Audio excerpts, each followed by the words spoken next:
Ladies and gentlemen, my name is TotalBiscuit. What follows is a reading of a blog that I put up in regards to a criticism that I have of a recent Polygon article which claims to be the top video game news of 2015.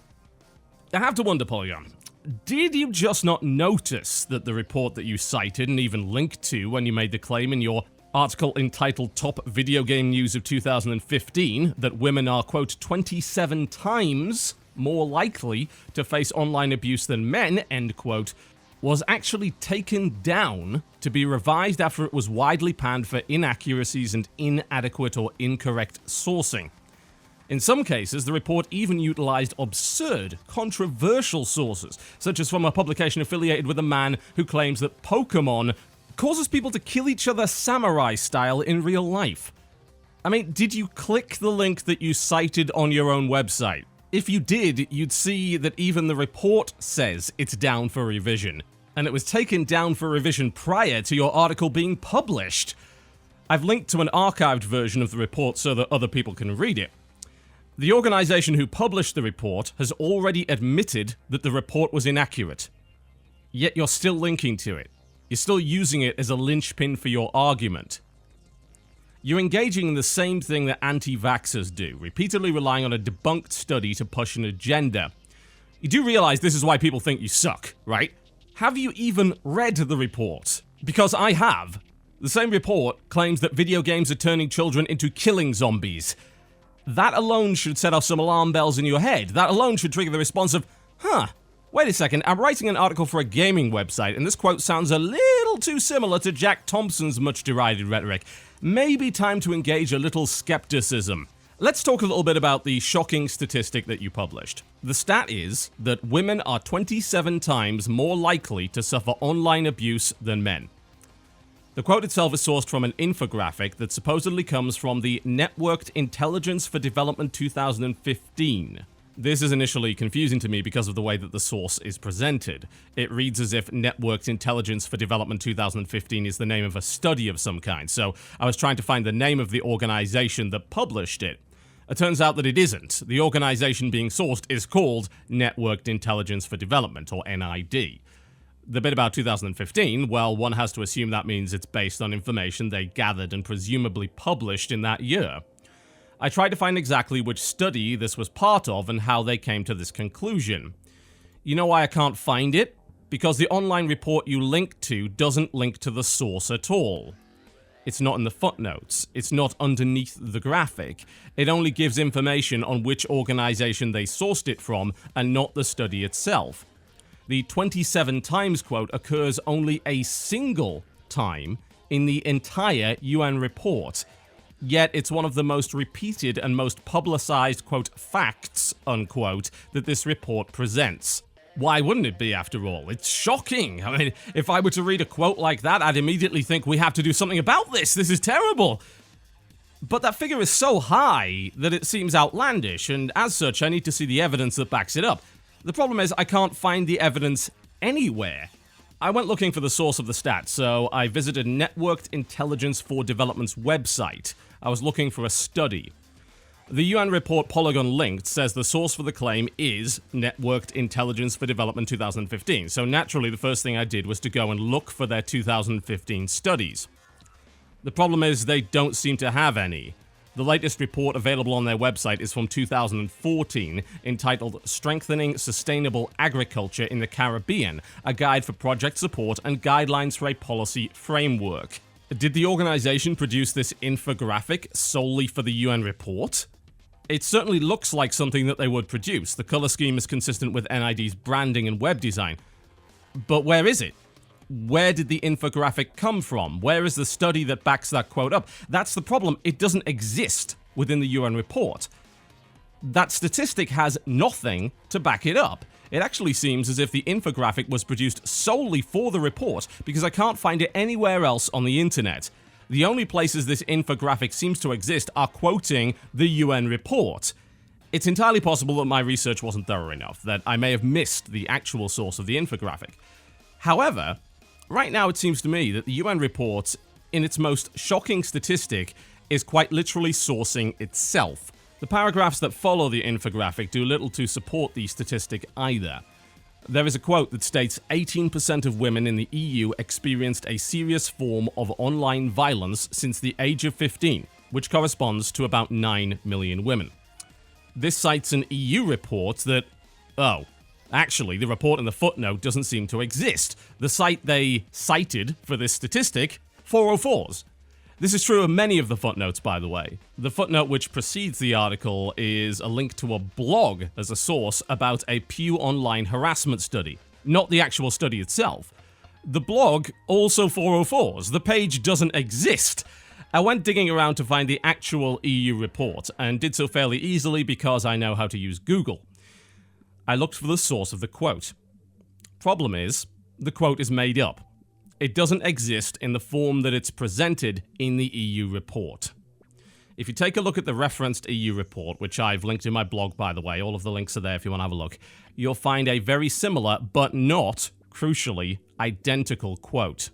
In the EU 28, 18% of women have experienced stalking since the age of 18, and 5% of women have experienced it in the 12 months before the survey interview.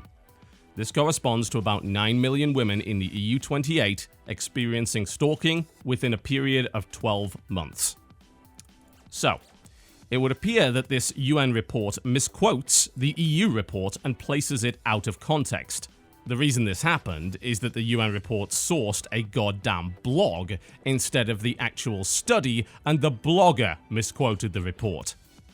That might be the reason that the blog post no longer exists. If you read the EU study, you'll see where the 18% stat comes from. Box 3 of the report tells you what the survey asked in regards to stalking. It asks the following. Since you were 15 years old until now or in the past 12 months, has the same person repeatedly done one or more of the following things to you? It then goes on to list numerous actions that qualify as stalking. Some of these include activities on the internet, and some do not. They range from offensive instant messages to threatening letters and cards, and of course the classic definition of stalking, deliberately following the person around in real life. The fact that 18% of women in that age group have experienced some form of stalking is awful. The problem is, the UN report is lying. The 18% stat they use is not at all about experiencing a form of serious internet violence. It's about stalking in all definitions of the term. In short, the 18% stat, in the way that it's presented, is a lie. The very same EU report, which is misquoted, also has another interesting stat. It has a specific section about cyberstalking, which is, quote, stalking by means of email, text, or the internet. 4% of all 18 to 29-year-old women surveyed claim to have been cyberstalked. In short, the facts don't fit. Firstly, can I go on to point out just how terrible this report is at sourcing? Did the people who wrote it never go to university? I mean, how to source and footnote properly is the first thing you're taught before you write your first college-level essay. One of the key rules to proper sourcing and footnoting is link to the original source, which this report repeatedly fails to do by linking to blogs and third-party articles. The reason for that is to ensure accuracy, and also help those reading verify what you're saying quickly and accurately. The lie about 18% of women experiencing, quote, serious internet violence since the age of 15, unquote, exists in this report because it sourced a now non-existent blog that also lied rather than the original EU report. I can't verify what this report is saying because it sucks at sourcing. Not only does the report not have a proper source for the 27 times quote, it doesn't even have proper sources for the paragraphs that follow it. More egregiously, perhaps, the report contradicts itself within the space of only a few paragraphs. The 27 times quote is contradicted by the Pew Online harassment study, which they attempt and fail to link to. The report, published in October 2014 by the Pew Research Center, has a number of interesting stats on online harassment. Unfortunately, those stats massively contradict the UN report. Yes, that's the same UN report that sources the very same study. Well, they would have sourced it if someone had taught the writers not to link to 404ing blogs in footnotes. The Pew study expressly states that 44% of men and 37% of women surveyed have experienced at least one of 6 forms of online harassment. These 6 types are being called offensive names, purposefully embarrassed, physically threatened, harassed for a sustained period, stalked, and sexually harassed. While it is troubling that 9% of women surveyed have experienced online stalking versus 6% of men, and 7% of women have been sexually harassed online versus 4% of women, nowhere at all in this report will you find any data whatsoever to support the assertion that women are 27 times more likely to be abused online than men. If the number seems outlandish to you, it's because it is outlandish. The cited report clearly states, quote, "Online men are somewhat more likely than online women to experience some level of online harassment overall.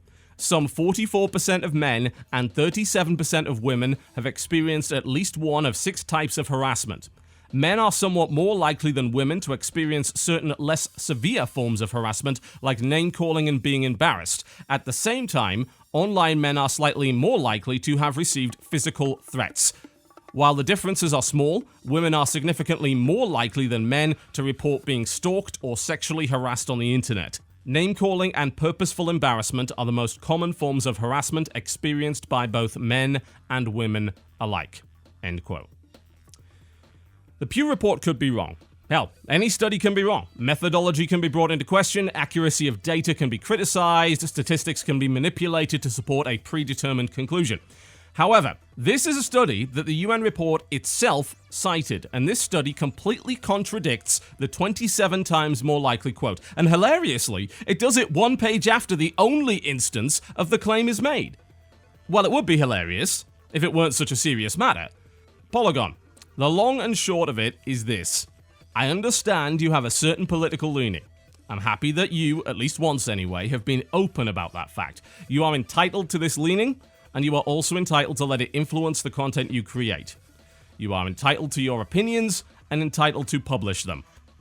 What you are not entitled to is your own facts. Until proven otherwise, this 27 times more likely stat is bollocks. You are doing the entire discussion a grave disservice by perpetuating it and by linking to a study that by their own admission has had to be removed for revisions. You are doing your site and your readers a disservice by engaging in such intellectual dishonesty. If you are truly committed to making this industry better, you will stop lying about it. You will stop misleading people. You'll stop sourcing things which have no basis in fact. No, the ends do not justify the means. As much as certain online agitators may love to crow about there being no bad tactics, there are plenty of bad tactics. Progress, true progress, is made on the back of the truth.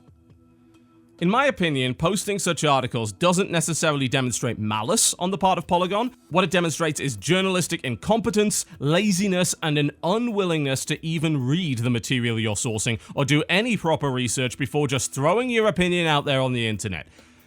In some ways, Polygon is just a big dumb puppy trying to make people happy.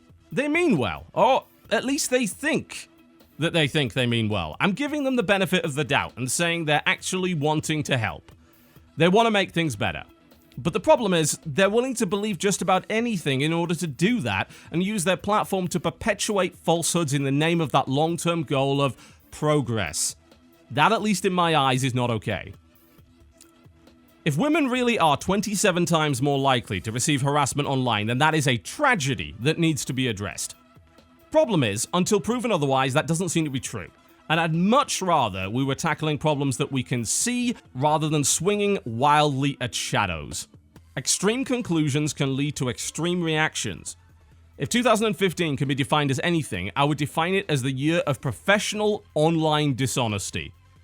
More so perhaps than any other time in recent memory, sites with influence have rejected proper research and a commitment to the truth in favor of saying whatever their audience wants to hear, and that's regardless of whether or not it's actually true. Jonathan Swift said, "Falsehood flies and the truth comes limping after it." He could never have imagined in 1710 just how much more true his maxim would become in the age of the internet. Once a lie hits the net, good luck getting rid of it. As a result of that, sites should be held to a greater standard when it comes to the accuracy of their reporting, and yet it seems to me that these standards have never been lower. Polygon are hardly the only ones, and they are definitely not the most egregious. However, In our industry, they hold some influence and as such have certain responsibilities. Stop lying, Polygon. It's not helping anybody. That about wraps things up. I haven't had breakfast yet and I'm a little grumpy.